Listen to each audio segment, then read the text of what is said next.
None of us really know. None of us really know. I know. No, I know.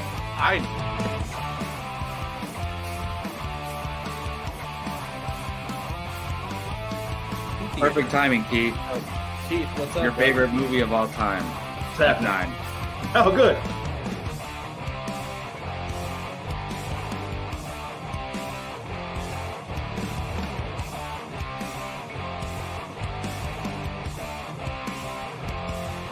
How is there any other choice than Remember the Titans being number one? I'm curious. I'm spoiling mine, but Well, let's see. Here we go. Yeah, that's a good, I'm good not question, even Brian. done talking.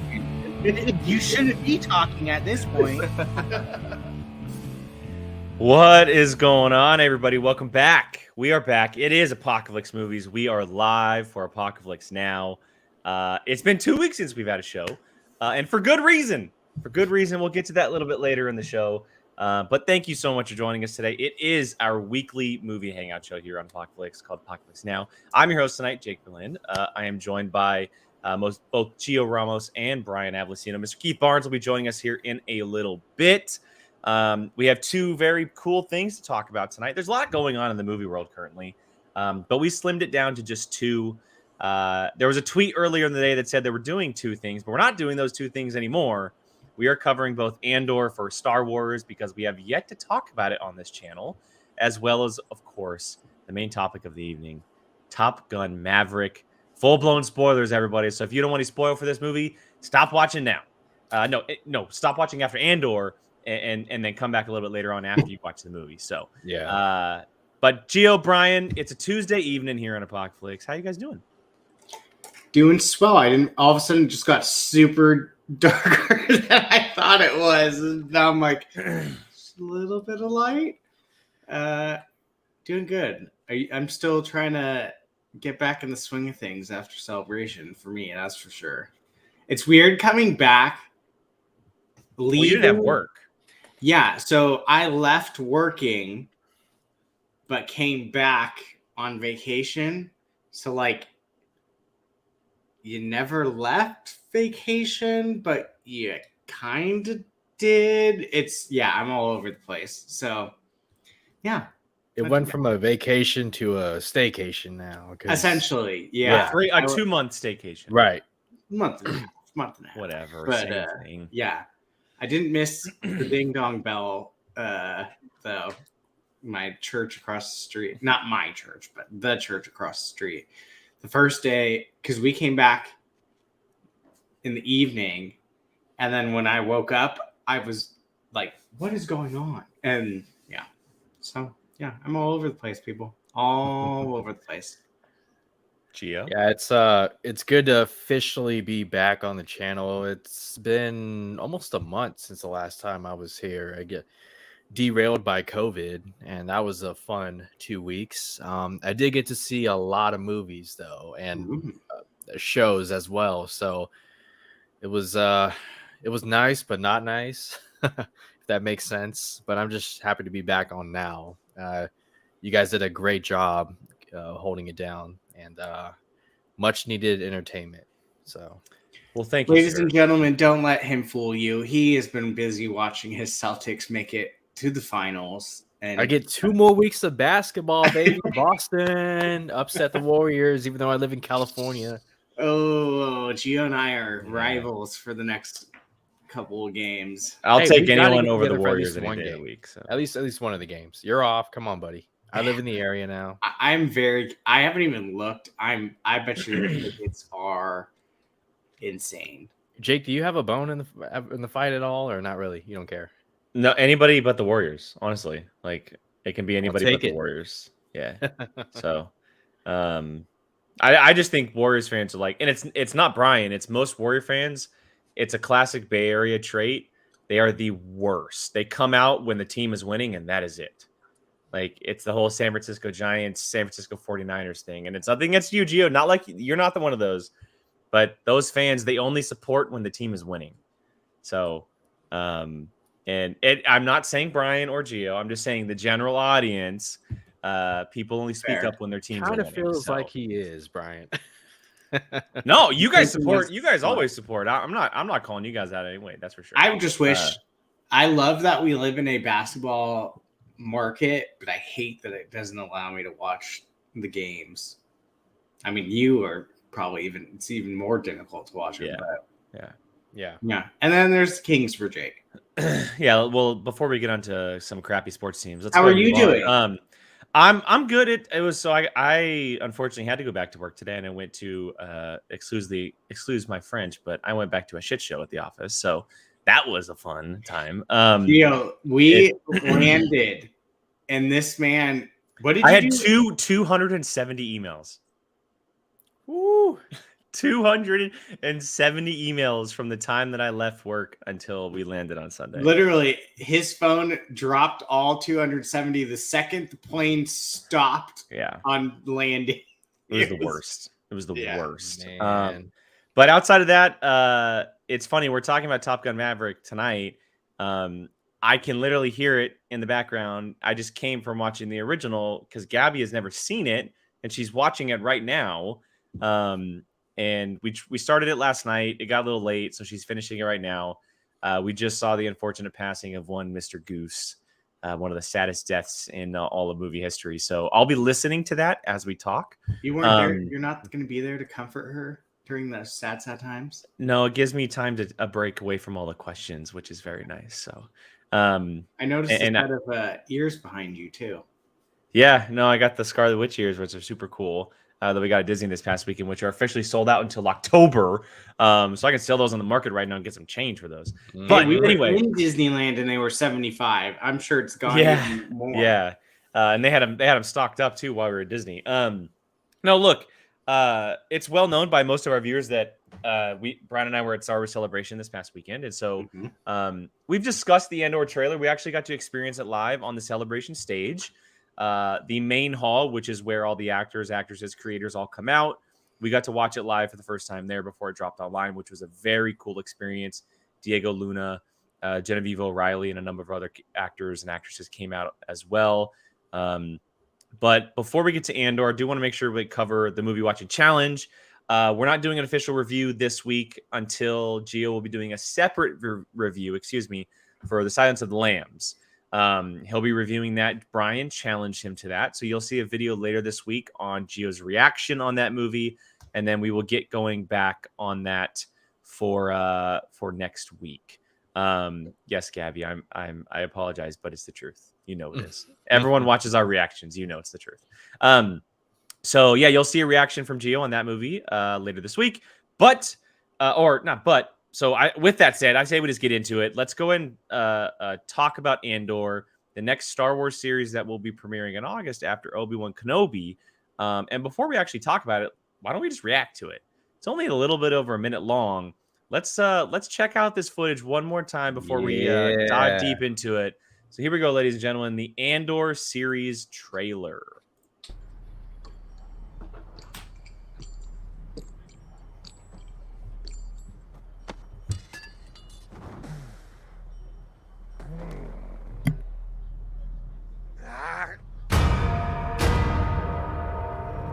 I love when trailers match with the music. I'm obsessed when they do stuff like that. And there's a scene coming up where there's a guy banging on a drum, or not a drum, but like a piece of pipe.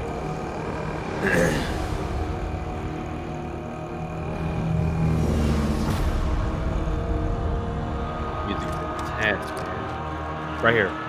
Love this. Oh.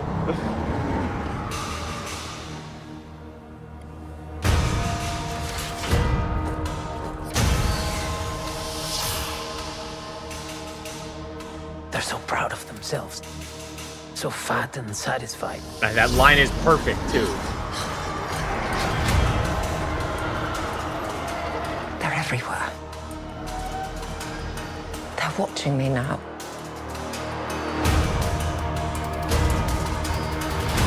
Soon enough, these days will end. Selvig. There will be no rules going forward. It's Camino, right? That's what I was wondering. People are standing up.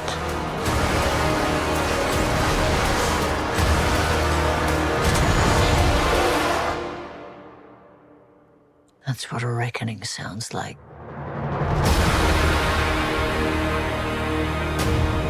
Hell yeah.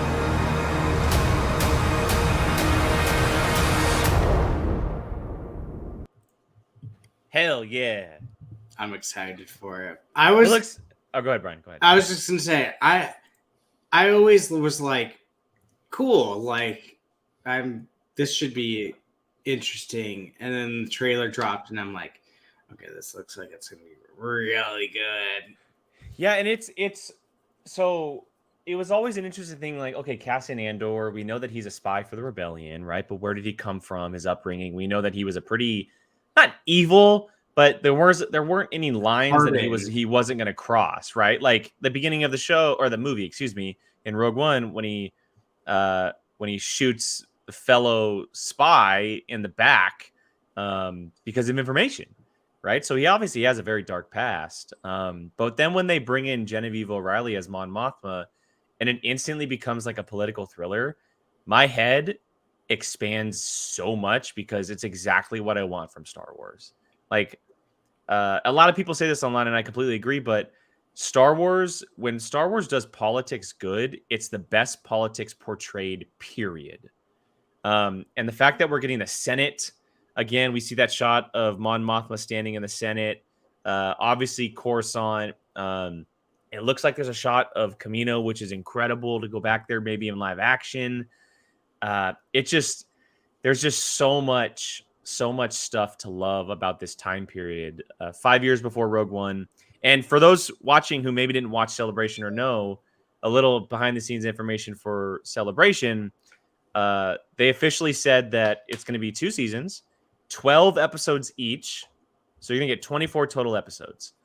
And that the first season is going to be set 5 years before Rogue One, leading up those 12 episodes. And then the second season will lead directly into the moments before Rogue One. So like episode 24 is setting up Rogue One. It's going to be like the moment, maybe the mission that he sent to the Ring of Kafrene, I think it is, yeah. Right? Like maybe that's where it ends up in that series. So it's literally going to fill the entire gap of Cassian Andor and his involvement in the rebellion. 24 total episodes. So that's a big number for 2 seasons, especially for these Disney Plus shows. Mm-hmm. But I'm all for it. I think it looks great. The style, the cinematography, the look of everything. You can see the transition between the ships from Rebellion to Empire, that they're still kind of working on it all. Love the gunships. Yeah, I'm all for it, man. It looks fantastic. It looks great. What do you think, Gio? Yeah, I mean, I share a lot of what Jake says. Just I was surprised by the tone of this trailer and just how much it feels like that beginning of Rogue One, where you're completely caught off guard by Diego Luna's Andor character, and just how far he's willing to go. I'm curious to see. I'm sure he wasn't always like that, but I think the events that happen in this series will lead into when we first saw his character and what his character ended up doing. Somebody mentioned the Imperial Senate and how that could be very interesting. Obviously the familiar shot, I call it the battlefield between Yoda and Sidious in episode 3, because when they did some repairs, obviously, so that's pretty cool. But just I think you touched on it, Jake, the whole Camino thing and seeing that again. I thought we were never going to see it after Bad Batch, and spoiler, never mind. No, you're fine. You're fine. I don't know. Just if they haven't watched it by now, they suck. Yeah. I mean, people are spoiling Obi-Wan like minutes after they saw it. So yeah. But yeah, it'll be cool to see Camino again. And is this around the time the clones started to be decommissioned, or so if it's real quick before I answer that question, I just want to bring him on because he is backstage. Sure. And just so he's on screen, Mr. Keith Barnes is with us. What's up, buddy? Hey. Hi, Keith. Listen, some of us are busy and haven't had time to watch all of Bad Batch. I had a feeling you were going to say something about it. My bad. I watched most of it. I actually really like it. So, but yeah, I'm looking forward to it. Gio, to answer your question, I think this is well after. I think, Brian, you and I could probably agree that I would say just a couple years after episode 3 is when the clones were like officially out of the Empire. I mean, they made a point to like show it in Bad Batch that it was starting, and then we see Obi-Wan that one of them is homeless. So yeah, so I'm assuming that at this point, unless they're a special unit, they're pretty much phased out. And you can see in the trailer, like we have women officers. There's different race officers. They're not clones, obviously. So it is interesting in that shot of Kamino, if it is Kamino in the timeline. And again, spoilers for Bad Batch, but I'm sure Keith doesn't mind this. But in the timeline, and this takes place just weeks after episode 3 in Bad Batch, Kamino was completely blown up. The facility was destroyed. That's not to say that it's not happening elsewhere. The facility, cloning, not the planet. You're just talking about that facility. The Kamino facility, which we don't know what Kamino was holding as far as life, etc. Sure. Other facilities. We know there was another facility, another planet elsewhere. The cloning factory on Kamino was destroyed. Yeah, so cloning has always been a huge part of Star Wars. Okay. If that is a cloning type thing, that is incredibly interesting, because 10 years before Andor takes place, cloning is technically done in the universe from what we know. Didn't outside of what Palpatine was doing? So yes. He had that tank full of Snokes that he had. Didn't in Force Awakens, somebody mention maybe we should go back to clones or something like that? Well, Kylo Ren said it to oh my god, why am I blanking on his name? General Hux. Yeah, he said maybe we should go back to the clones and that army, etc. So they obviously know about it, but if it is clones, who's doing it and why? And maybe Samir's right. Maybe it's a flashback. Maybe it is a flashback. So who knows? But Keith, thoughts on the trailer? Yeah, man, let's go. This is one of the ones I was super excited about when they announced it. Maybe 3 years ago, something like that. This has been a while, right? I think it was the same Comic-Con for Top Gun Maverick. So 2019. Yeah, 2019. Yeah. Well, it would have had to be before the pandemic. So yeah. So, maybe because Rogue One was 2016. Actually, maybe it was 2017 Chicago Celebration. I think it was announced when they did that whole timeline thing. Yeah. Yeah, I remember that. Yeah, that's right. Well, I think it was Comic-Con. Yeah, it was Comic-Con. But anyway. Yeah. Or D23. I want some. I think it was D23. I think it was the one, because I remember it was when they showed that. What a weird derail. Remember when they announced the Wreck-It Ralph movie, and there was C-3PO was in it, and I think it was around that. Yeah, and Iron Man was flying through, and yeah. And what Andy said is what I'm thinking it was. Whatever year that was, 19, I think. Which D23 happened like a month after Comic-Con that year. That's why we're mixing it up. Yeah. Okay, but yes. Well, I like Cassian Andor. Love Diego Luna. I want to see some like gritty spy stuff. Hopefully, me too, man. I want to see a scene where I want to see who walked into that Senate room after everything's been wrecked, and they're like, "What?"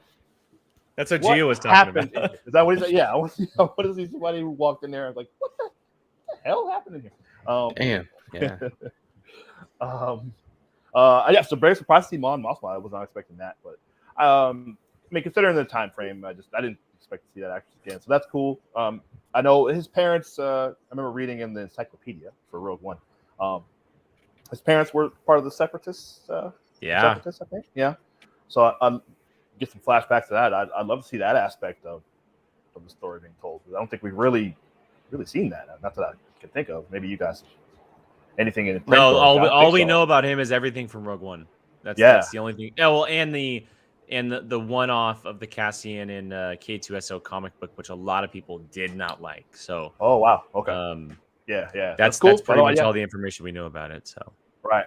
Well, just get some more. Like I said, I just want to see him doing some spy stuff, taking out certain guys here and there, whatever it is that he didn't like. He clearly it got to a point where he didn't like doing it, but obviously for the greater good, he had to. But it's cool, man. He's played such a great role in Rogue One, and we're getting K2, right? Maybe I missed it. I didn't see K2. They said season. Yeah, Brian's right. They said season 2 is probably when we'll get the official meeting of them. Got it. Okay. But yeah, looking forward to it. Looks cool. Looks really cool. Oh man, Tony Gilroy. Yeah, well, he did. So Tony Gilroy did the reshoots on Rogue One. Yeah, he did the whole movie pretty much. Yeah, he came back and did this, and he's shooting, and I believe he's directing every episode, if I'm not mistaken. He's the showrunner, the writer. Wow. Yeah, I'm pretty sure he's completely completely covering every aspect of the show. He was at Celebration. He came out. And Gordon, just to answer this question, I'll bring this up. Any chance we see Bail Organa? Absolutely. He's a huge part of the Senate at this point for Alderaan. And we obviously saw him in Rogue One. He was still operating within the rebellion, and he's very close with Mon Mothma. He's one of the guys that got it all started. Yeah, he's one of the guys that got it all started. So I think it's 150% chance that we see Bail Organa in this. So they're the only ones that know that Obi-Wan is out there. Right, like wasn't it? Yeah, I think he might be the only one that knows that Obi-Wan is out. Well, him and Mon Mothma, because remember she was like, what about your Jedi friend?" Remember? Oh yes, you're right. Right. I'm just excited to see. Like, we've always known Mon Mothma was so important, but like, for what the importance of that character, we haven't really seen ever like that much about her. Like, I want to see the importance of that character and like not just be told she's super important. Like, the Aftermath. Didn't the Aftermath kind of cover? Yeah, but I mean, just like, and the Leia, the first what's the first Leia one? But like, I mean, as far as like Bloodline books, Bloodline. Outside of books and comics, like, yeah. Live action is what if I'm a casual fan, we saw it in Rebels too. Yeah, like if I'm a casual fan, like there's no like huge importance other than that she's like kind of the leader of the whole resistance rebellion, whatever have you. So it's like now you're going to finally see like her hands in the cookie jar actually doing things, which I feel like they've needed for a while because she's in so much stuff, but like she's only there. She's like almost a glorified cameo every single time you see her, just to be like, oh, look, there's Mon Mothma. Like, so now I'm finally like, okay, now give me the story of why Palpatine hates her so much and like wanted to take her out and stuff like that. So I'm very curious. Not to mention the actress was very excited to be playing this character again at Genevieve O'Reilly. She first played it back in 2003, which is she was like, never did I think that I'd be playing a character that was 17 years ago. Yeah. Like that.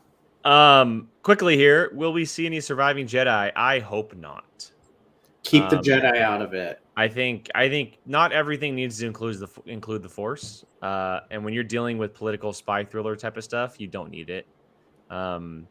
There's plenty of stories that just don't need. I'm sorry, Gio. There's plenty of stories that don't need the Force and the Jedi, and we're getting it right now in Obi-Wan. We're gonna get plenty of it in Ahsoka. There's tons of stuff coming with the Force and the Jedi and stuff. We don't need it in every single Star Wars property. So, I mean, they need to be able to do things without the Force. Like, Star Wars is more than just lightsabers. Yeah, true. Like, we thought Mando was going to be that, but we got Grogu, which. Well, I can tell you this much to you from that exclusive trailer. Season 3 is definitely doing that. Sorry, what? Yep. We saw an exclusive trailer at Celebration. Oh, okay. Hey, question real quick, guys. Would you say I've heard a lot of great things about Catalyst, and is that a must read going into this series, or? for I the wouldn't series. say Catalyst is it's It worked with essentially Rogue One. it's a prequel to Rogue One, Yeah. but specifically it's a prequel to the relationship between Krennic and oh my Ursa. god, why Whatever. Jyn Erso. Mads Mikkelsen. Yeah. Matt, what's his first name? Galen. Galen Erso. Galen, Galen thank Erso, you. yeah. It's more of a focus on their relationship, and it Mhm. sets up. That's why it's not like it enhances your viewing of Rogue One, but it's not 100% necessary because it's on a specific relationship rather than setting up a lot of different things. Right. So would we see by chance Krennic or Urso? Ooh. I would say you get Krennic, it'd be probably season 2. Yeah, I would say maybe Krennic. I don't know about Urso, but probably Krennic though. Yeah, I mean, actually, there's definitely a chance we could see because they went to Coruscant. They were living on Coruscant. Yeah, they were.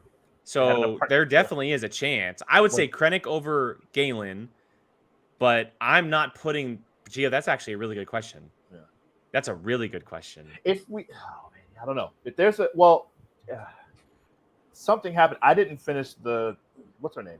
Urso. What's her name? Jyn. Jyn. The actress. Jyn. Oh my gosh. Felicity Jones. Felicity Jones. I have that novel of hers. I didn't finish that, but excuse me. I would love to actually get some backstory on her as well. They did. I'm surprised they're not doing a series about that. But I mean, this is gonna. We know she was arrested for something. You know, she was working obviously with Saw Gerrera. Saw Gerrera, thank you. Yeah, my guy. And we're gonna see him. Yeah, Andy, Rebel Rising. You're correct. Rebel Rising, yeah, which I was really enjoying, but I just haven't finished it. Got to see Saw. This is gonna end. I mean, hey, go find this girl, right? This is the kind of because he's going to rescue her. No, I don't think so. I think they were going to break her out of. Yes, but if we're taking what Tony Gilroy had said at the panel, okay, he said that it's going to lead up directly to the movie, which I think he means it's going to lead up to him on the mission of getting the information from Tivik on the Ring of Caffrine at the very beginning. Okay, I think if anything, I think it could be him giving him the mission of taking out Galen. That as well, yeah. I mean, that's actually a good question. Good call, well, but they did that in Rogue One. Remember, the guy pulled him to. Yeah, but I mean, like them finding out about it and then being like, okay, this is what you got to do, and then. But they showed that in Rogue One. They showed that. The guy pulled him aside and was like, "Hey, you find Galen, so you have to kill him." Like that's. Remember? You remember that? They had the big meeting there. Yeah, no, I remember. I'm just thinking, like, more or less, maybe like them finding out that Galen Erso has been working for the Death Star project Empire, and there's a massive weapon that they need to take out, and then that just stops, and then. Well, that's what I mean about them going to rescue to get Jyn out of that prison because they were trying to use her to get to him. Yeah. I mean, I don't know. You guys, like I said, you heard. Jake, you would lose your mind if you saw her in the very last episode. I feel like she might be in it. I don't. That's the first thing I thought. I mean, this is way far in advance, but sure. I think there's more of a chance we see them talking about her and there's a hologram of her face popping up than actually Felicity Jones showing up. So, well, I mean, this would kind of be the only opportunity for Jyn Erso to show up, right? I mean, not necessarily. I don't. Did she say she would do it? Right. So look, then this is going way off topic, and we do have to move on here shortly. Yeah. But I'll say this: originally, Felicity Jones signed a 3-movie deal. She signed a 3-movie deal, and then Rogue One shifted through production. They decided, you know what, it works best if none of these characters made it out because where the hell are they in the original trilogy, right? All right. The only way you could tell a story about Jyn Erso is her time with Saw. Yeah. As a 16-year-old, when she's she's fighting and she's rebelling in the way of Saw Gerrera up with that group. Well, that is the only real way that you can tell the story with Jyn personally. You can tell. Well, you can fill in that time from the time when he abandoned her up to where we see her in Rogue One because we don't know what happened in that time. That's yeah. I mean, I would much rather see her time with Saw. I don't need another Andor series where it leads up to a movie. You know, sure. Yeah, I got you. So if they brought back Palpatine, they can bring back Jyn Erso. Okay, that's a perfect way to segue out of here, everybody. That is our Andor talk for the evening. We're gonna get to the goods, the absolute goods, the goods that you are here for. We're talking Top Gun Maverick, everybody. I think it's perfect timing because your fiance just tweeted out. Yeah, I can hear her. So Keith, you weren't here at the beginning. Top Gun Maverick stat. She just finished it. We were watching it before. She had never seen it before. Top Gun and Top Gun, the original. We were watching it before we jumped on. So, and she just finished it. Now she wants to go see the other one. Plus, she saw shirtless beach bod Miles Teller on TikTok. Sure. So, we're gonna get to that. But all right, look, Top Gun Maverick. This movie has been 30 years in the making. There's been talks of sequel for a very, very, very long time. The sequel has been official for a very long time. I remember watching and doing a reaction to the very first trailer at 2019 San Diego Comic-Con. Yeah. That's how long ago it was. The trailer had come out 3 years ago, believe it or not. And after COVID and delays and just fortunate things happening in the world, we finally have this movie. I don't want anybody getting into specifics, but I want your general reaction, quick reaction before we get into specifics on the movie, outside the theater, as soon as you walked out, or the second viewing, whatever. Keith, since the three of us went together, I'll let you go first, man. What did you think of Top Gun Maverick? I love this movie. It might be the best of the year so far. Might be. I've been. Well, listen, we love it. We were saying Batman. We were like, this is the best movie we've ever seen. So I'm going Keith, back and forth. This crushes Batman. It's not crush Batman. This makes Batman look like an absolute. Stop it, Jake. That's what I know. I said it. Settle down. I said it. Settle down. You've only watched it. Okay, we'll get to that later. We'll save that for the end of the year. It's right there though. They're at minimum. They're even for me. So loved it. We'll talk about it more. I love this movie so much. Saw it twice. I went saw it again last night. I just was like, you know what? Go see it again. Just bought a ticket, went down to Delta Shores, and saw it again. And I'm gonna see it again probably. So, Gio, general thoughts. I'm leaving these on. Just a insane theatrical experience. I mean, it's what the movies are made for. These type of just epic action spectacles that is Top Gun. Well worth the wait. And I'm not talking about from 1986 to now. I'm talking about the pandemic, which arguably felt just as long, and all the delays and whatnot. So, well worth it. High repeat viewing. This movie has, and a cool pin that they gave out. Yeah. Oh man, I have mine too. Couldn't get an extra one. I mean, Keith, I have an extra poster for you. They give out posters too. Okay. Yes, I'll take it. Thank you. I actually have extra 6 for you. Okay. It's like a handful. Oh, that's cool, man. That's awesome. Wow. You guys go to IMAX downtown? We did go to IMAX. Oh, that's cool. Okay. Yeah. Cool. Brian, general thoughts? I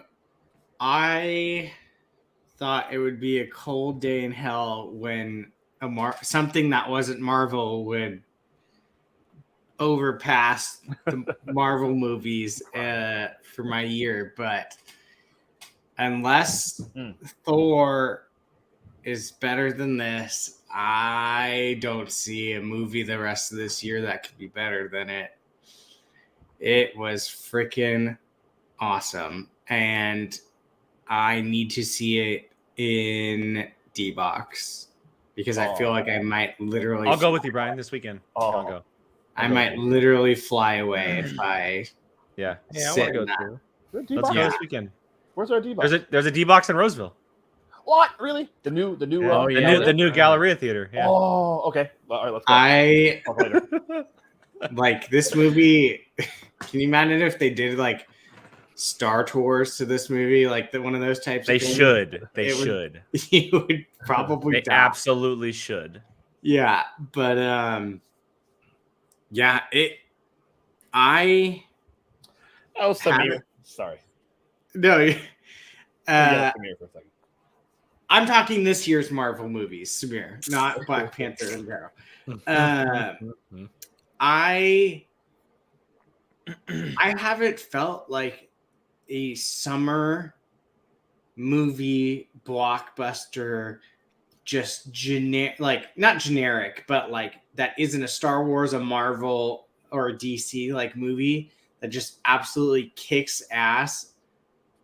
I feel like I haven't gotten that for a very long time, and this one just brought me back. I don't know, to maybe like being like a teenager and seeing some action movie or something, but it was an experience I haven't felt in a very long time.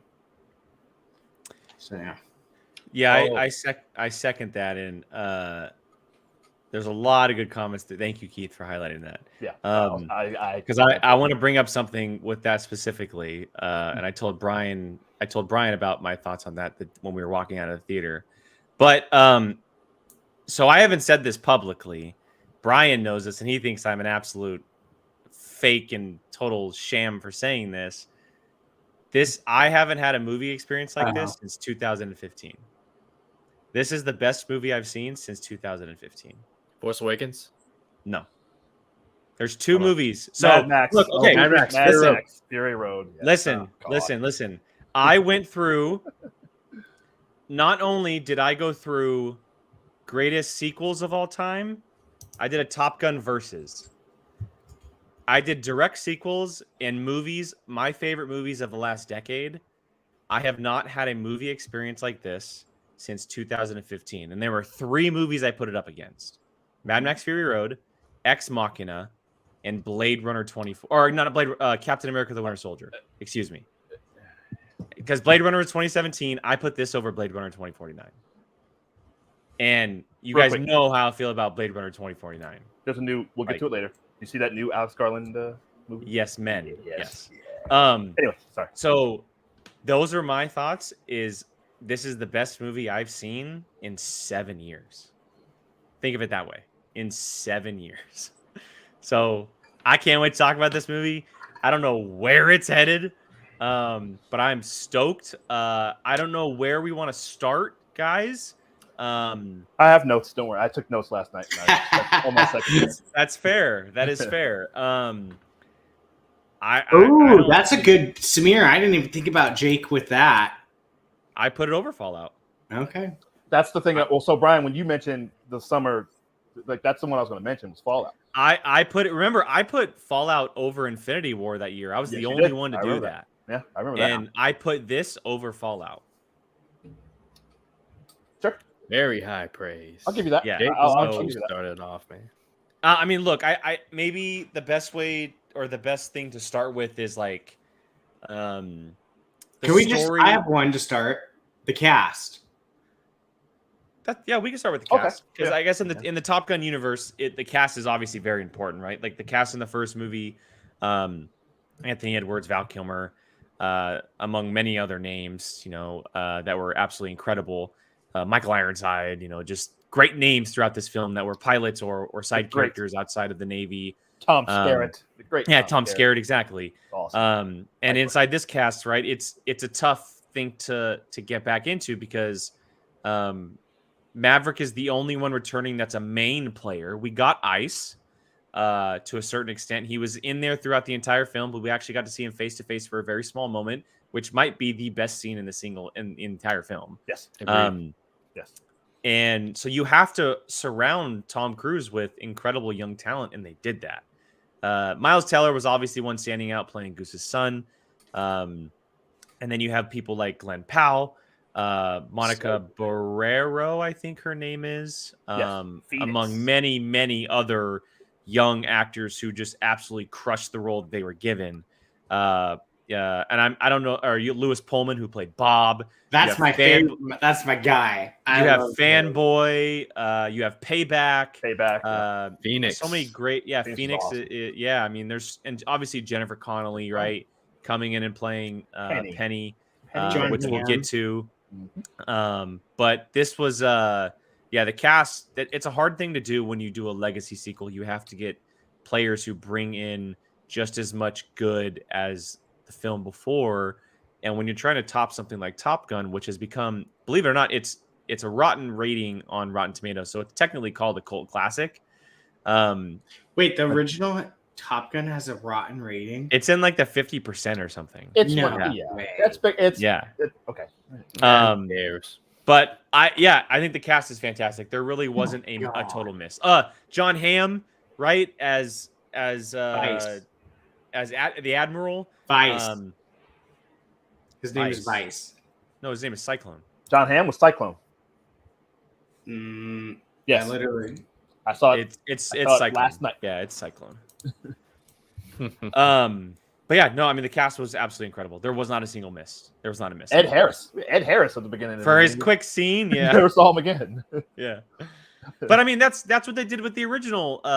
The captain in the opening of the very beginning.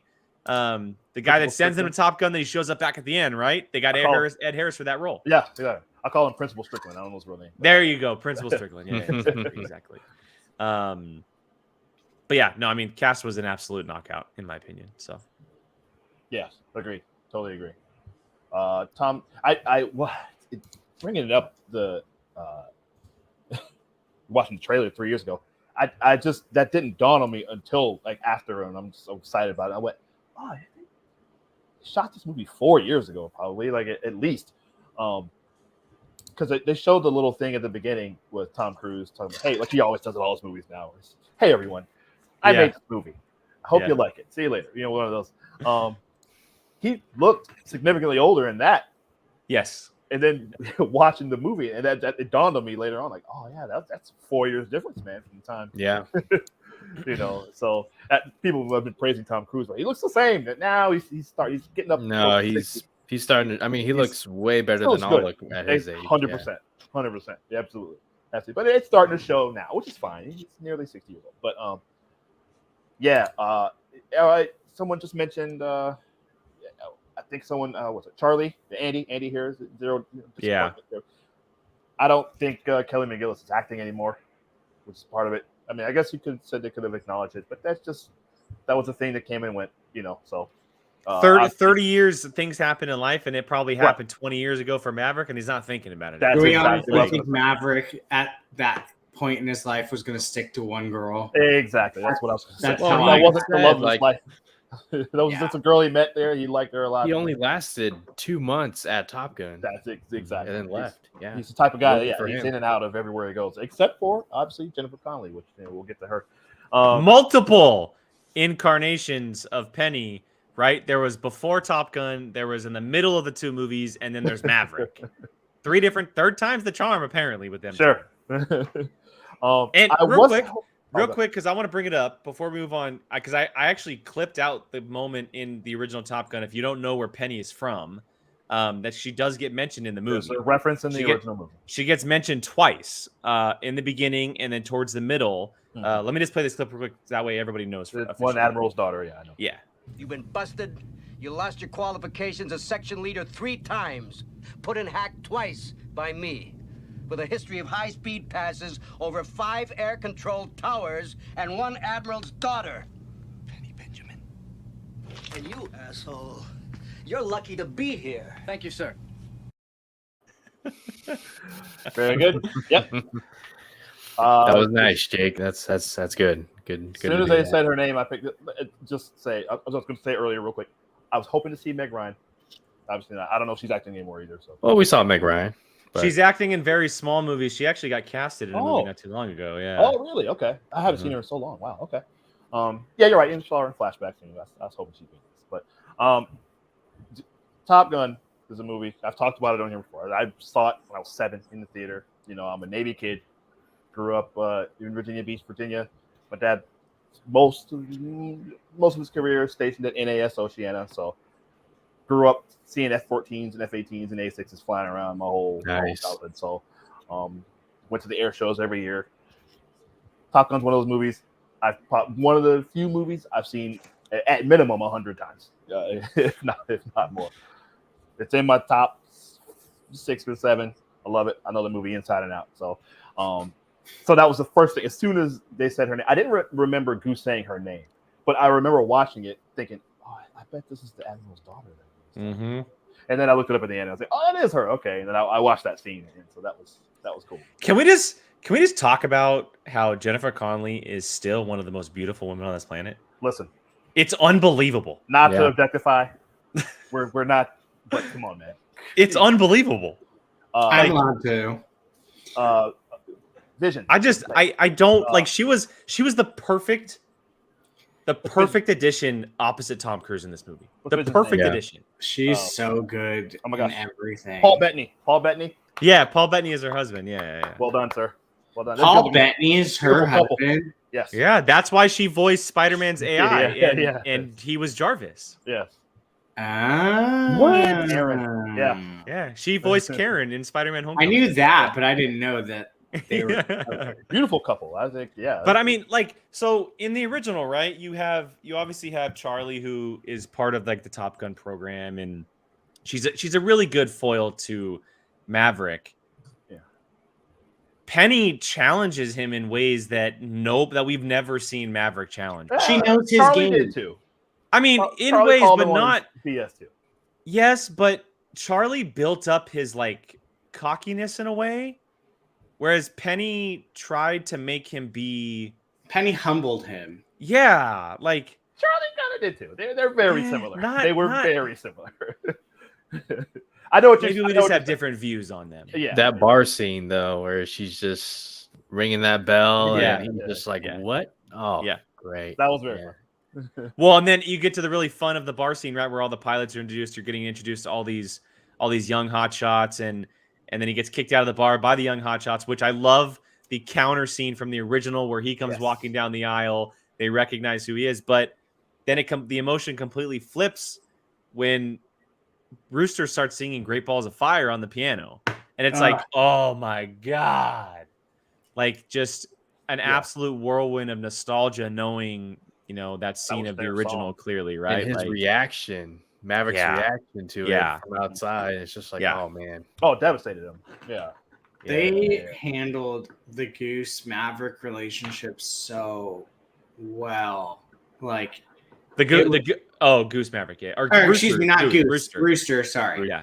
The Rooster Maverick, like the story of it was so believable, and just like Miles Teller was so good at playing so angry at him, and just everything about it was just so well done. Well, Brian, that's a great point, because it's not just that, you were my father's death and it was your fault. It was the added thing of he pulled his application from the Naval Academy, which is a big wow. Like it's almost like he's more mad about that than. Because obviously Rooster became a fighter pilot himself. Even though he's still upset about what happened, maybe he could probably see, okay, the flat spin is the ejection thing, it already happened. But pulling his application from the Naval Academy, that's had to be it's 4 years off your life, right? That's a big deal. Yeah. So you're it's exactly right, Brian. Like I'm glad they added another layer to it that made it even more like just. More contentious between the two of them, and then finding out later on why he did it, and the fact that him obviously saying it was his mother that asked him to do it.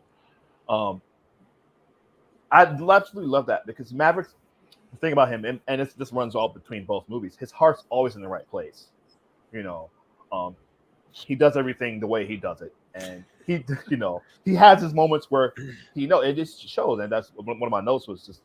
See Tom Cruise's vulnerability in certain. You see it in the first one as well in some parts. You see it with Goose. You saw it a little bit with Charlie. Definitely see it in this one in the scene with Iceman, which we'll get to. But like I said, his heart's always in the right place. He goes about it the wrong way. He's one of those shoot first kind of guys and then figure it out later. But I thought that was very honorable to see that he chose to take that bullet for Rooster's mom.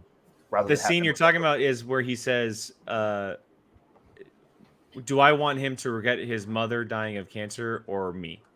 Like it's either her or me. Like I don't want him regretting her. He said I don't. He already resents me. I don't want him to resent. Resentment is, I guess, is what it is. Yeah. He doesn't want him resenting him. It's both. Yeah, so we'll just keep it on me, and again, showing the vulnerability.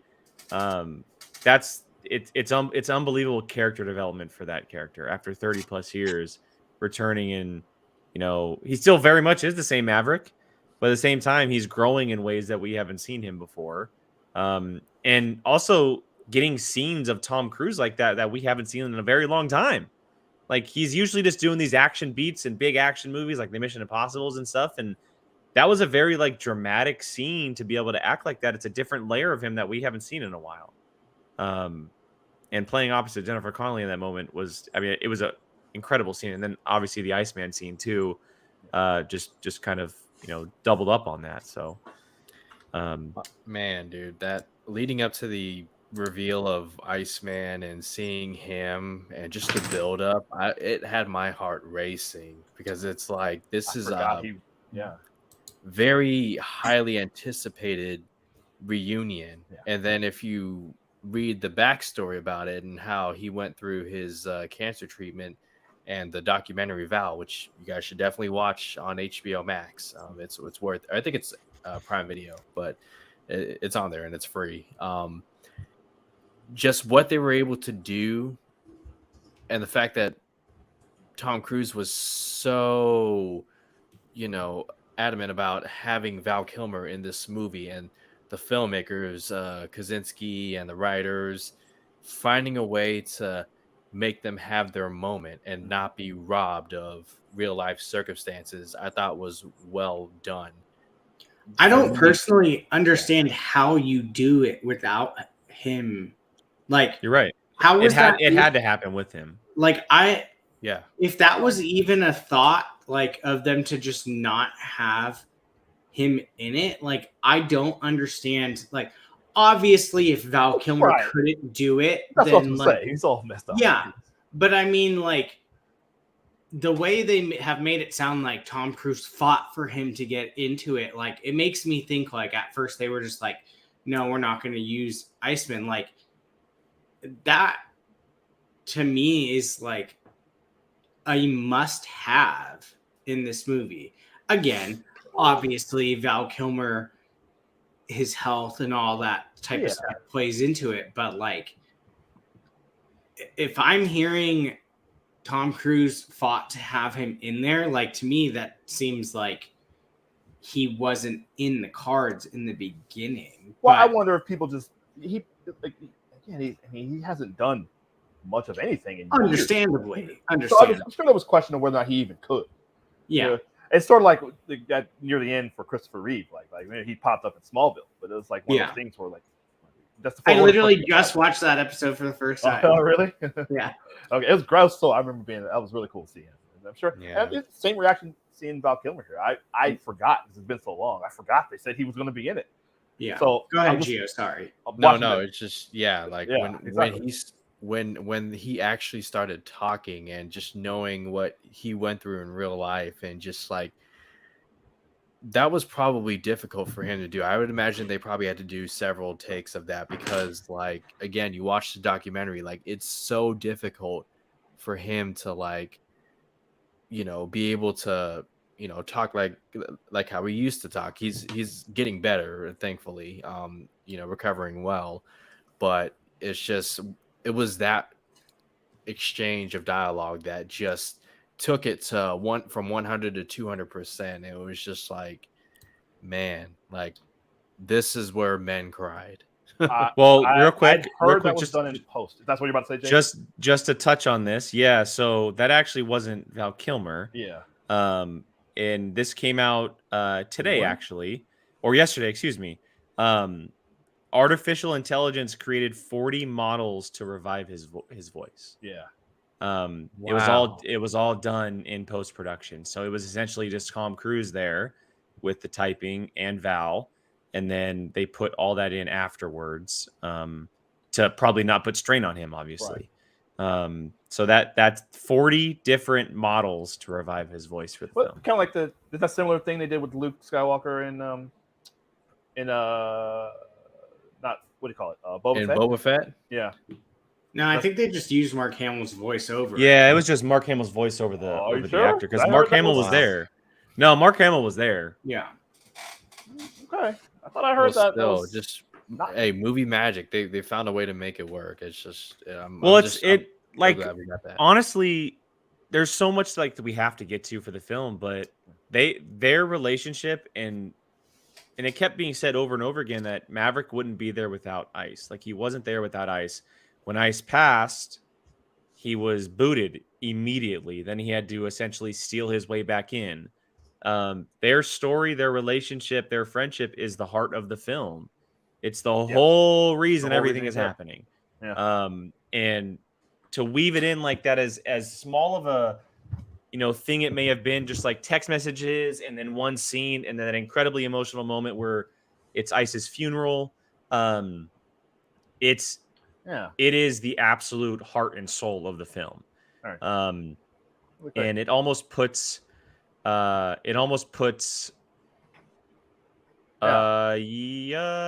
Hamill was on set for Boba Fett. He was There's there, footage of it. but that's not his voice because Mark Hamill does not sound like that anymore. So I think they. Anyway, off topic. I'm right. Thank you, guys, Gordon and. I would love an official article from that. Everybody send that to me. It's a very important thing, and the movie could not happen without Iceman. I think that it had to happen either way. I mean, the first film ended with them essentially becoming wingmen together, and they probably flew for a long time together. We know Ice's history with Top Gun, and Maverick has had his struggles, but their friendship has always been there through all those years. So. I think it was done absolutely perfectly. It is a bummer that we never got to see an actual Iceman Maverick sequel with Val being able to actually do it. But I think under the circumstances, it was done the best possible way it could have done because it was the emotional core of the entire film. Well, yeah. It was, like I said, that's my note I had. Maverick showed a vulnerability with Iceman of all people. The two of them being such bitter rivals. And even at the time, the filming the original one, Tom Cruise and Val Kilmer avoided each other throughout the shooting of that original one, just to maintain that tension between the two characters.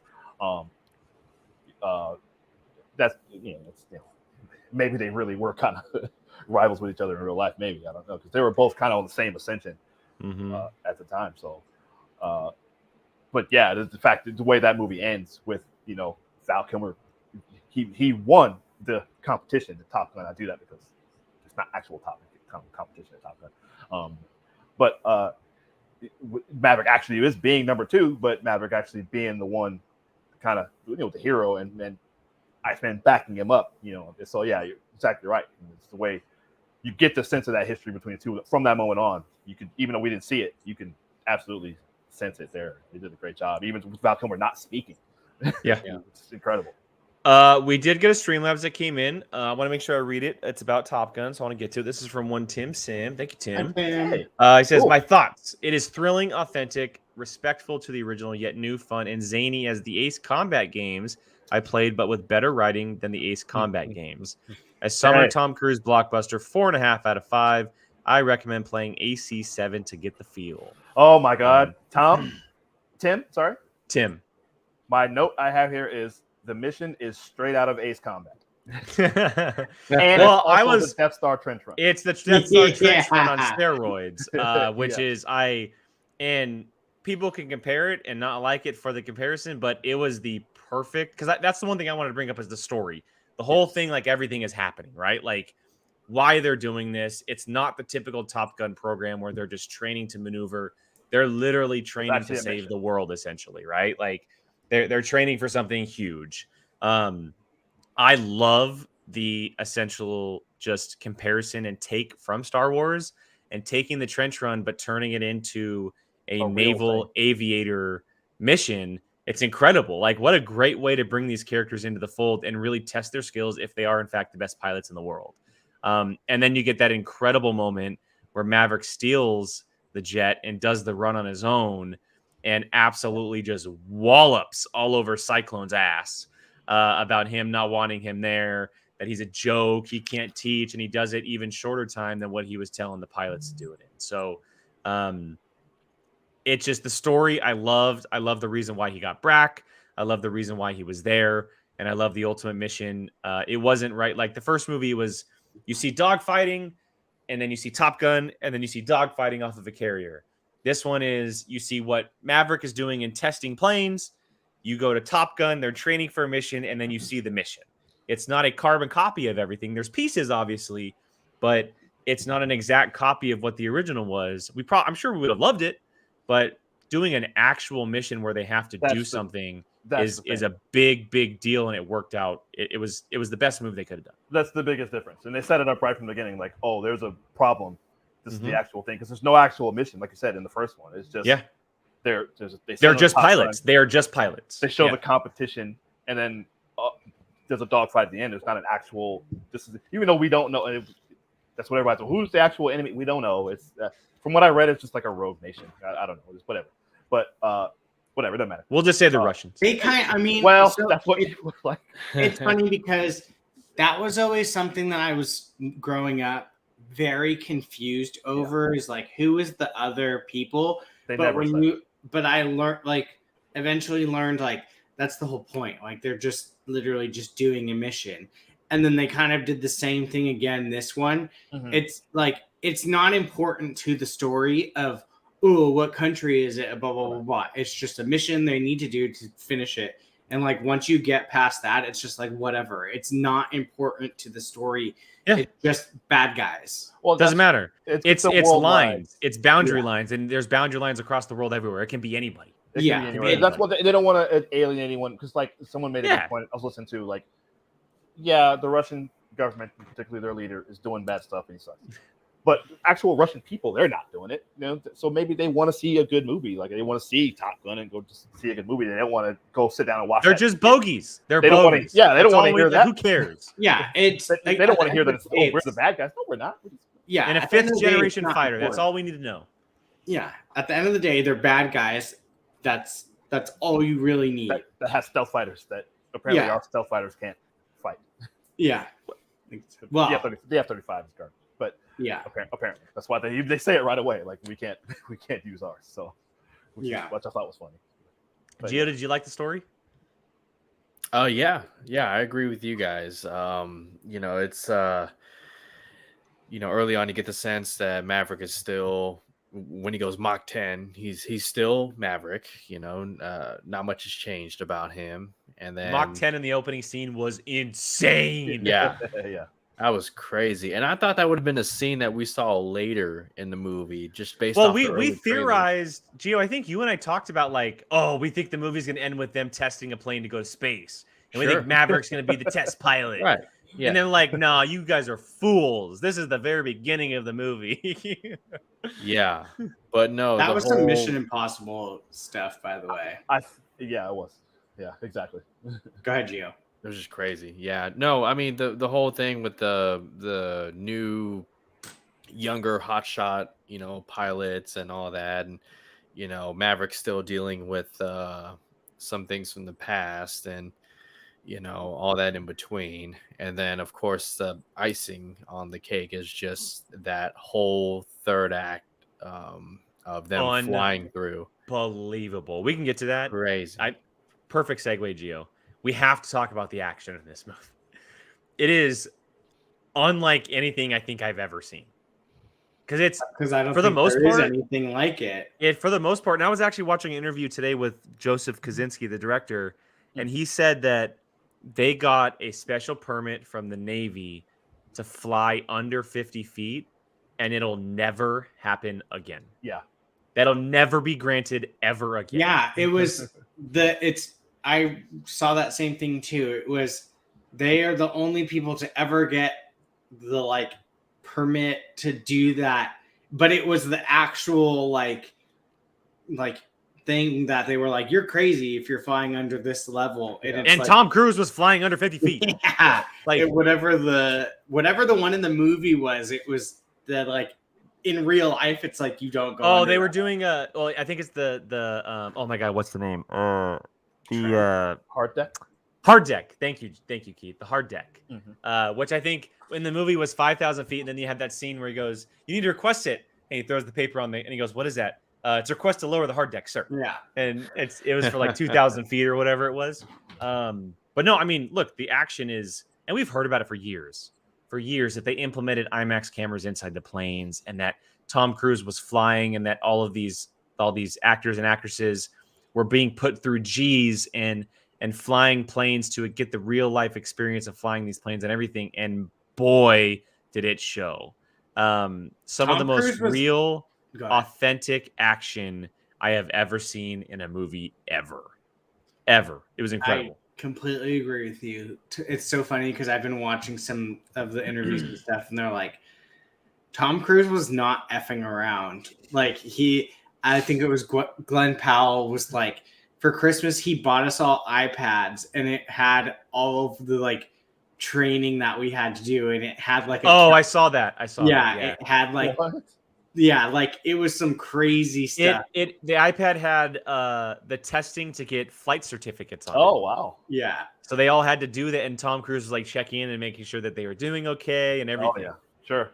Okay. Yeah. And then I saw another one that was like, someone asked Tom Cruise, like, how many licenses do you have? And it was just like every known flying license except for like to space. And that World War II plane, that's actually his, apparently. Yeah. It's actually his plane. Yeah. Like the one that he was rebuilding, right? That's the one you're talking about? Yeah. Apparently that's actually his plane. But like, just that, I've never seen, like, to the point where I was like, that can't be real. Like, and then like, it's like, nope, that's real. And it's just like, so many times I'm just like, how is that even possible? Like they're just insane. It's insane. I've never seen anything like it. And it sucks you in, and just, it never lets up ever. Yeah. If I'm not mistaken, the training run where he stole the jet was all Tom Cruise flying.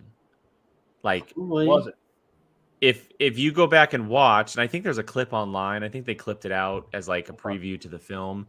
I'm pretty sure it's all Tom Cruise flying the jet through the entire, not the entire training course, but the majority of the training course. It's legit flying cameras looking as stuff is passing him by, and he's flying left and right for that entire time. The 50-foot, above ground, all of that. I'm pretty sure that is all authentically real. I love when they take off the aircraft carrier. I think he took off the air. I'm pretty sure he took off. I don't know about that. You sure? I don't know, man. There was a featurette that looked like he took off on an aircraft carrier. Really? Yeah. I don't know. I mean, he does the whole like mode. He wouldn't have landed on it. I need the special features. Well, Keith, yes, landing on an aircraft carrier is like the hardest thing. Keith, I don't know if you heard, but they had pilots hidden in the back piloting planes as they were acting. Yeah, I did hear that. Yes. Yeah, so more than likely for those types of scenes, that's probably what happened. Okay. Yeah. And one really quick aviation nerd thing I just want to do, because I'm a big aviation nerd. Yes, Tim Sim, that is true. But the Navy does have F-35s, and like I said, F-35s apparently are very expensive and they suck. So if would have been better if it was an Air Force movie, it wouldn't have been problems. The F-22s would have been. Anyway, sorry. Like I said, I think the thing for me was just that I loved was just not being able to tell what was real and what wasn't, because it's just like, you're doing a good job if you're like, is that part real? Like it's just like, there were a couple times where I'm just like, there's no way that's real, right? And I'm just sitting there like, maybe it is. Like, I'm pretty sure the only thing I know that isn't real was the very beginning of the movie. But other than that, like, I mean, they probably didn't fly through. They probably didn't fly through a bridge in the third act, more than likely. But like, are you 100% sure? I don't know. The actors probably didn't, but I'm sure some. No, I bet you. And so there's two things that I want to talk about when it comes to the action. Is the scene where Tom Cruise absolutely just F's with all of them. The one Maverick, where he flies in between them. He totally screws them up. Yeah. And he makes them all do those incredible push-ups. Like, what a great montage. Yes. And that was the scene that was released. What was it before? Batman? Doctor Strange, I think, right? Was it Doctor Strange? I think I saw it in Doctor Strange. It got dropped before Doctor Strange, but I still felt like I was watching it for the first time. Right. Yeah. Like, just the way it was cut and edited of all of them flying and just being absolute fooled by this old man who was Like, we can get this old man. Let's go get him. Yeah. And next thing you know, they're doing push-ups. And he's just totally toying with them. Yeah. And it's so incredible. And then obviously the third act where not just the trench run, which I'm going to call it. And like when Rooster comes into his own finally and he kind of steps up and everything, but also the very last where it's Maverick and Rooster in the old F-14. Yeah. And that dogfight was incredible. Listen, incredible. That was it. The whole third act. That is the most tense. I'm not talking about from the time they launched from the carrier till they got back. Like I was the most tense I've been watching. Keith, do you know why? In a long time. There was not a single music note the entire time. Yeah, you know what? You're absolutely right. It was all real sounds. I never thought. I was actually gripping. Let's see how much. They didn't do any music at all from the moment they left the carrier until the very end. But that's it was awesome. all flight sound. Yeah, them talking, everything. It was just straight normal sound. That's great. That's great. And now think about it. Yeah, you're definitely right. Oh my gosh. Because that intensifies. You're sitting there like, oh God, there's a missile coming. Like, what is happening? Because that's how it would feel for them. Yeah. And because you feel like you're in that. Like, and from the moment when they actually do it, and when they're going up the what they call it, the what they call it, the canyon. I forgot what they called it. They have a name for it. Coffin corner. Oh, and you know, just as soon as they get up, all those missiles turn and start firing at them. And then they're blacking out. They're just exactly. Oh man, it's so. And there's the cut one to a wide shot where this is there. That's what I was just gonna say. All the missiles flying. Oh my god! It's like, oh my god. Even watching it again for the second time last night, I was still like, oh my god, like what? I gotta watch it again, man. Anytime they're like, they were like looking in the stuff, like, and just like I loved like. Anytime Bob's like, oh no, just anything like I'm just like, oh crap. But listen, and we could jump back to Glenn. What's his name? Glenn Powell. Okay, real quick. A totally off topic question for everybody. Who was your favorite character outside of Maverick? Bob. Hangman. I think mine was Hangman. Hangman, man. I need a Hangman spinoff. I need it right now. Well, but I love Phoenix to counter him. I'm gonna go to Phoenix. Yeah, but, me too. I love Look, and it's nothing against Rooster. Like I loved Rooster, but there was something about Hangman that I just hooked onto. Yeah, Miles Teller is like a foot taller than Tom Cruise. Yeah, he is. But no, Hangman was great, and that's what I'm saying. He was a dick about it, but he was he was right. Like you gotta fly it like this. Yeah, because you'll die. Now he was selfish, and like I said, he's the only guy in the Navy with a confirmed kill. And that's really all he, Well, he's got two now. He's got two. Now two. But Maverick has 5. He's an ace. He's an ace, baby. But he was right in what he was saying was correct. It's like this is how you got to do it, man. Otherwise, you won't make it out. And so you saw that in it, and that's what he was so upset that he couldn't go. Probably for the best because he would have, as I said, hung his man out to dry. But I wanted to ask you guys really quick. What would your call sign be? We did ours. Oh my god. Yeah, we were on the QR code. Apparently they don't. Oh really? Oh, that's cool. What was it? What was mine? I think I got High Roller. No. Oh, I posted it. Oh, that's cool. I don't remember what it was. Apparently, I'm gonna go back because I posted mine to Twitter. You can't choose your own call sign. They give you your call sign. Like your teammates give you your squad mates give you. I may have known that, but I didn't remember that. So again, that's why the Phoenix says that's why we call him. Mine was Headliner. Okay. Yeah. Oh, that's cool, man. Yeah. Scorpion. Okay. What was yours, Brian? I think mine was High Roller. High Roller. I like that. That's good. Okay. I'm not 100% sure. I want to beat Butcher. Oh my god. Butcher. The Butcher's coming. Like Butcher. Curtis got Gadget. That's a good one. I like that one. Gadget. Okay, Gadget. Mike K. Blizzard. I was just gonna bring. Oh, Samir, you didn't like Hangman. Sorry. Yeah. Oh, I think Hangman was. Oh, yeah, I he was loved great. Hangman so Hangman much. He was the new almost Iceman. almost. I the think same Glenn Iceman. Powell. I think Glenn Powell is an absolute superstar. Oh, people Superstar. So it's funny because Jake, Agreed, who yeah. was it? that I saw? said it afterwards. What? I said that he should play Johnny Storm. No, that's not what I was going to say. Well, Okay. I'm just saying it now. Sure. So I forget that's the where I same. saw He's it. essentially that's what he. Yeah, just like that. Someone said that they liked him in Scream Queens. I saw that you were talking with Oh, him. Christina. Oh yeah, commented on my that's tweet. where Yeah. I first saw him too. So that's He's in this, Scream- isn't he? Yes, I have seen that, Mike K. He's also great in that. He's Is great in that. That's where I knew him from. Hidden Okay. Figures. Yeah. Oh yeah, he that's right. He's in. Yeah, he played John Glenn. I thought He he played played. the astronaut. Didn't he play the astronaut? I thought he played Yeah. Armstrong. Or was it Neil Yeah, Armstrong? Neil Okay. Armstrong. Yeah, I think he played Neil Armstrong. Yeah. I thought- Yeah, but John Glenn. But yeah. he's good. He's one of those people that has like everything he's done has been really good, and he's just like right on the cusp of everything, and he just needed one thing, I think, to send him off, and I feel like this is probably going to be the thing that sends him off. I mean, I don't see 100%. why not. He's Could be. 100%. Yeah, that's he's what happened good with looking. He's good So- at acting. It's like Yeah. And this is also a great point. He went in to audition for Rooster, and they gave him a part because he was so good. Okay, cool. They gave him up. He went into audition, didn't get it. Miles Teller got it, and then they were like, you know what? We love this guy so much, we're gonna put him in the movie. And he was a perfect foil for Rooster. If I remember, Perfect didn't Tom Cruise like demand that they make him a part? Probably. Yeah. I wouldn't be surprised. I did want to address this really quick. Yes, Tim Sim, because they are definitely making a third Top Gun. I don't think it'll be about Maverick. I don't think. Yeah, I was gonna say I don't think he might be in it. He won't be. I think it'll probably end up being about Rooster, Hangman, and the crew. There you go. Yeah, I Yeah. totally agree. Yeah. I would love that.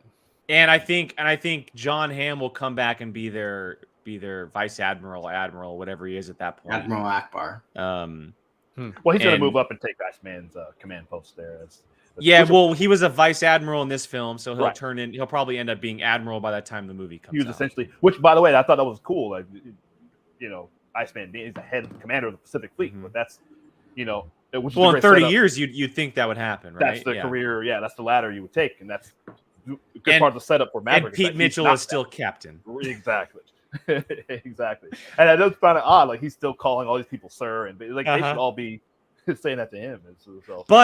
But I did love that they played into that with the character when they said, when Maverick goes, he goes, "I'm right where I belong." Sure. Like that, I feel myself right here. Yeah. And even Jennifer Connelly said it to him. It's like, you are where you're supposed to be. Yeah. These are your pilots. You need to lead them. Yeah. And then that whole sequence of the third act and everything was just insane. Let's get to the really quick. I love the double football scene. All right. So they're playing double football, or what they call it. Well, they played it. It was football, but they were playing offense offense versus and defense. defense on the same time. Yeah. Which, I mean, it's a cool play on the volleyball scene, but it's It strategic. had purpose. It actually had purpose. There was a total point, and then when Cyclone shows up and he's like, "Well, sir," and then he just totally throws it back in his face and he walks away. He's like, "This is you wanted a team. This is the team." Like, Yeah. it's like that's how you build a team, which is great. It's so you could do the gratuitous everybody with their shirts off and their abs. And Well, stuff. you have to. Those guys Except are for working so Bob, hard. because he's the Yeah. Yeah. Yeah. So yeah, you get both of those things, which is great. But I do love right after that. I wrote here textbook storytelling because they raise the stakes by moving the mission up 1 week, Yes.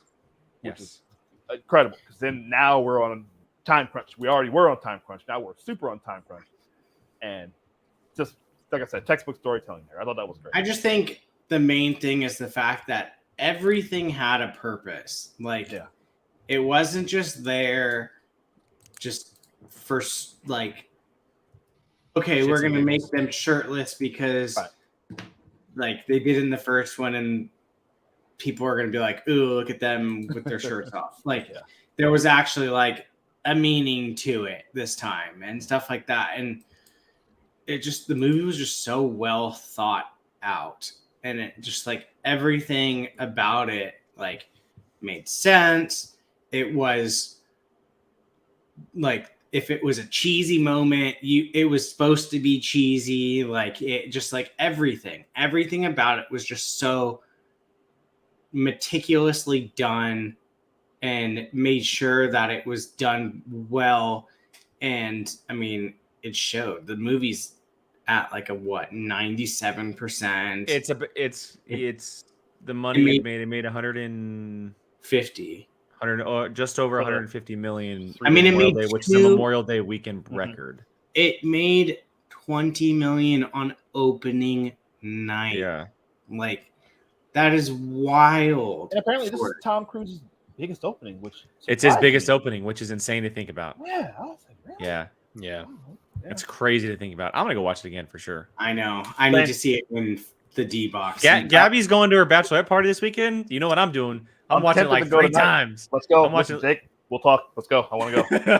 I didn't see it with you. I'm just gonna be like, just moving around. The 4 of us gotta go. We gotta go to D box together. I'll go to Roseville.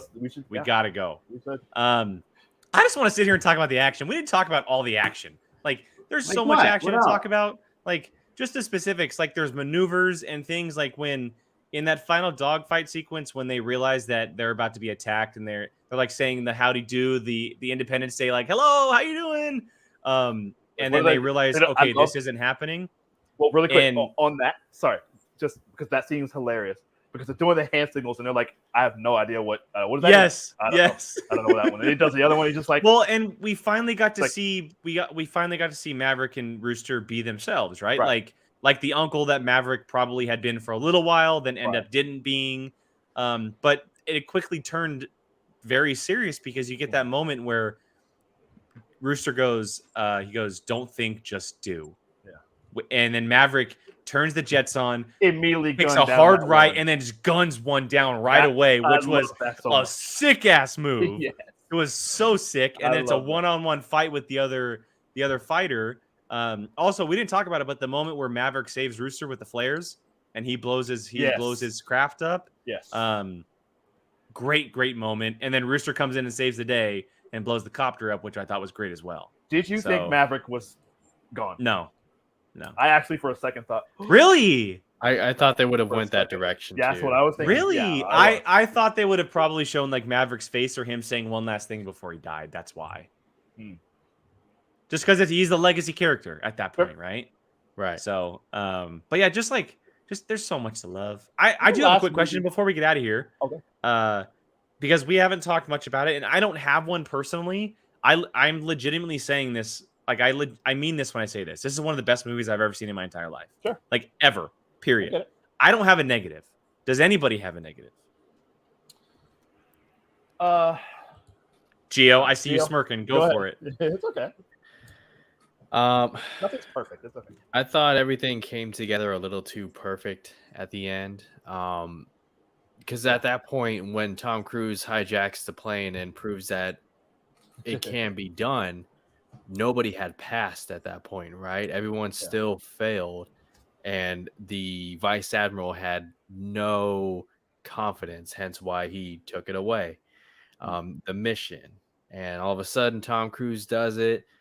Oh, great. We all can do it too. And it all just kind of went perfect. You know, the little drone camera malfunction, then he shoots 2 missiles and it goes in. He's Rooster, Gio. Well, you know what? That's a good true, but I'm just joking. You wanted death, destruction, and failure to happen. No, I completely understand what you're saying, Gio. I think, but it was just a matter of them seeing someone do it, and then for them that it was a fight or flight situation, 100%. Right, because even when they actually do the mission, Rooster was still not struggling. He still was right. They were like, Rooster, if you don't hurry up, like those bandits are gonna get. And then he says that line, "Talk to me, Dad." Yeah, then he go. Yeah. But yeah, I mean, I see what you're saying. You're right, but that's. I could talk about this movie for like 6 hours. I just saying. I know. Right? Like, the only negative. I don't know, Brian. Yeah. I mean, you're not wrong, Curtis. You're not wrong. Did anybody think that Phoenix and Bob died?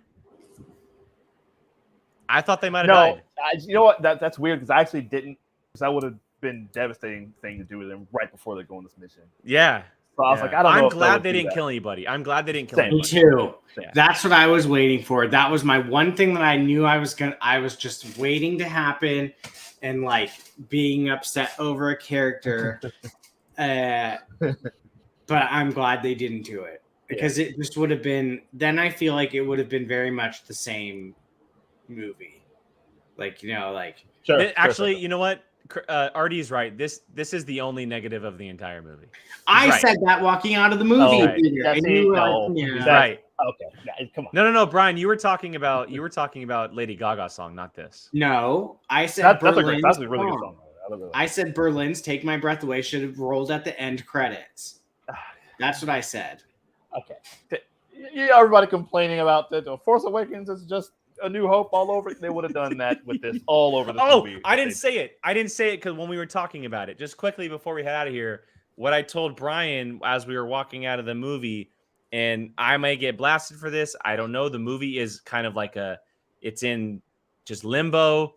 But I personally think at this point in time, Joseph Kosinski should direct Rogue Squadron for Lucasfilm. I'm just saying it. That myself. I'm just saying it. I'm just saying it. We'll talk about that later. I know that Patty Jenkins, she's she- on it. She's still doing it. Yeah. I love that she's doing it. Remember that little But trailer if they it- showed where she's walking? If it comes down to Wonder Woman 3 or Rogue Squadron coming out at the same time, you better sign Joseph Kosinski up. Sign him up right now. After Tron and this, give him a Star Wars. Oh wait, he's the guy that did Tron Legacy. He did Legacy. He did Tron Legacy. Ah. Yes, sir. Give him a Star Wars. Or my pod racing series. Well, I agree. I Sure. think Patty should focus on Wonder Woman 3 and Cleopatra. I would not be upset. But if Patty she did Jenkins said she wanted Rogue Squadron to be top. I know that, but the movie is nowhere to be seen. Interesting. Nowhere. It was not mentioned once this weekend at Celebration, Keith. Really? Once. No. The only movie mentioned was Taika Waititi's. It's the next Star Wars movie. It's coming out next fall. That's the only thing. Yeah. Well, yeah, Rogue Squadron and Ryan Johnson's trilogy. Those are shelved. Those are probably not seeing. You the bet. light You of need day. to lock Joseph Kosinski in right now. Right All now. right. Yeah, I'm not Interesting. I did not know he did Tron Legacy, and I just saw a post the other day that said like these are the 4 best Didn't he do movies made off. He did Oblivion too. Oblivion, yeah. He did Oblivion too. I was gonna say, didn't he do Oblivion? The other sci-fi film with Tom Cruise. Yeah. So that's funny because, like I said, the post that I just saw the other day on Twitter was these are the 4 best movies made up, sequels made after a movie that has been out for a certain amount of time. Tron Legacy was one. Top Gun 2 was one. Blade Runner 2049 was one of them, and I Mad Max. forget. Probably Mad Max. It might have been Mad Max. Yeah, Avatar too. Samir, I 100% agree with this, but she's already slated to direct 2 other films. You can do. Listen, yeah, I know. Cleopatra and Wonder Woman 3, and then Rogue Squadron. That's like 6 to 8 years down the road. But you don't think she would? Well, okay. Yeah. I don't know, man. I don't know. All right. She sounded like her father was a fighter pilot. She said, and like I said, I might get hammered for it, and I would love to see her movie. But okay, we'll bring this guy. I'm not mad at the Kosinski pick. I want Rogue Squadron right now. Me too. Okay, right now. If she has to direct it, have the dude be the writer of it, or at least, or the stunt coordinator or something. I don't know. Okay, we actually got one more Streamlabs from Tim Sim. He brought this in. Thanks, Tim. And he said to be saved for near end of the Maverick conversation. If there's another Top Gun sequel or spinoff, do you think the next mission has to be maybe taking down a super weapon? A page from the Ace Combat games. Look up Ace Combat super weapons on Google. Maybe. Well, those maybe. I'm a big Tim. I'm with you. I'm a big Ace Combat guy. Like, you're not going to be flying into a lot of those where you got to fly into a mountain and shoot like a core, shoot something in the middle of this mountain and fly out of the top of it or something crazy like that. Like a volcano. Death Star. Yeah, exactly. So But episode maybe- 6. I don't know. It's episode. Yes. Oh yeah, that's right. I forgot. Yeah, you're right. Exactly. It would be that. I don't know, man. I don't know what it would be. I mean, you could. I think I've seen people complaining about is that it's the story is too simple. It's too. I think that's to this movie's advantage. I agree. Kept it simple. I agree too. There wasn't no crazy. I agree. Like just this is the thing. They established it right at the beginning. Look, this is the thing. We got to blow this thing up and get out of there. And it's a seemingly impossible mission. You can do that again. I don't know. I don't know. Have them do like Battleship where they have to blow up my God. cruisers. Yeah. I don't know. Oh, I didn't know she's not directing Cleopatra anymore. Wow, how did I miss Yeah, that? I thought she was. Oh, I missed that news wow. too. Oh wow. Well, either way, Rogue Squadron needs to be tomorrow. So I'm just saying. All right, gentlemen. Nick, would you rather have Rogue Squadron or another sequel to this first? Oh, Rogue Squadron? If Rogue Squadron Because- be this, I Because want Rogue Squadron. if we never get a Top Gun movie ever again, which will not be the case, this is a perfect wrap up for everything Top Gun, right? Agree. Yeah. But if we get another one, cool. I want Top Gun in space. Space, exactly. We I want Top Gun in space. actual Star Wars. Like let's Can do you- that. We haven't seen that. Well, I mean, I'll we pose have, this. but not. I know we need to wrap up. I'll pose this. Would Top Gun work for a TV show, like an HBO Max TV show? So they tried that. The TV show Jag, which they actually Wow. use scenes from Top Gun, which is hilarious. Wow. Not so good. No. So I mean, it depends on what it is, I would say, but I would also wonder what the budget would be because you have to have real aircrafts. You can't do any CGI stuff with this type of stuff. That's fair. And I think this type of movie is fit much more for the big screen than it is the small screen. right. Plus, I wonder if- wouldn't it go to Paramount Plus? Yeah. Nothing wrong with Paramount Plus, but they make great stuff. Well, yeah, Halo was great. Their Star Trek stuff is fantastic. Gio, Fantastic. Gio, No. what you got? I don't know though. I feel like Top Gun Maverick might have set a bar that's too damn high. That I feel like for You're Rogue not Squadron, Tom Cruise would have to be involved because I don't think Top Gun Maverick gets anywhere on the level that what we got without Tom Cruise and his. I agree. I definitely agree. Like he and his drive to do all these crazy stunts and put the cast through all of You're not wrong, Gio. the training and stuff. I mean, what if we get Rogue Squadron and it's not exactly Top Gun Maverick? You know, it's just I don't know. It's just The only It's a difference high is that bar. they're not flying planes real. They're going to be in a ship essentially in a X-Wings studio, you know? Like that's yeah. So Tom Cruise will obviously be a huge asset, but with Kaczynski's experience on this film, I think he would be just enough To be in the for doing something like that. what's that thing they call? They shoot everything in now. The vault. Something like that? The volume. the volume. Yeah. Mhm. All right, gentlemen, we're gonna wrap this up. I know we could talk this movie as long as we possibly want to. Maybe it comes back up again after our D-Box viewing. I think the four of us should go see it. Maybe even drag Jacob along with us. Go experience D-Box in Top Gun and D-Box experience would be very, very cool. But everyone watching, whether you watch live or back on the replay, thank you guys so much. Again, we say it each and every week, but we really love the conversation with you guys and seeing as many people as there are in the chat. It's fun. It's very fun for us when you guys either you're commenting along or completely correcting us on our lies. That's also a blast. Yes. So we really, really do appreciate it. Again, we are back normal showtime per usual for now. A reminder: Obi-Wan Kenobi comes out again tomorrow. Wednesday. So the Fandalorian Club, 3 hours. The Fandalorian Club will be on Thursday. That's where we decided to do our Fandalorian Club Thursdays at 4. You'll see us review Obi-Wan Kenobi, and we will make sure to get Keith's thoughts at some point because I know he'll be working at that time. We'll be getting him there. Don't worry. But before we get out of here, Marvel Rewind's back. yeah, I was gonna plug that next week, but that's okay. People- Marvel Rewind is next Right. week for Miss Marvel. So yeah, that'll be out next week. Let's get out of here. We'll do some quick plugs before we head out. Gio, why don't you start us off? Yeah, of course, Apocaflix movies, Fandalorian Club with these two gentlemen, Star Wars experts here. It's a fun conversation. So if you enjoyed the first part of this show, that's kind of what Fando Club is, and I'm really excited about Obi-Wan, and of course my channel Fandom United. It's been some time, but I will be back. COVID could not take me down, and I'll be coming back with a vengeance. Brian? Be a Volcino on Twitter and Instagram, and Jesus, I don't know why I've been doing this. I've been saying the wrong show. He's on the meaning wrong this one. A Certain Point of View with Jake on A Certain Point of View channel. Keith. Rachel, 100% agree. I will win this. That's a good one. Maybe that's our first one-on-one match that we've been talking 3 years for. Absolutely. That'd be a good match. I think you're almost there with me. Almost. Okay, Keith. Can't wait to beat you. Can't wait to crush you. Might gotta have to bring wait trivia for it to back, come Jake. out on Blu-ray so we can get 2 sets of questions. Hey, Jake, Hey, we gotta listen. bring trivia back, man.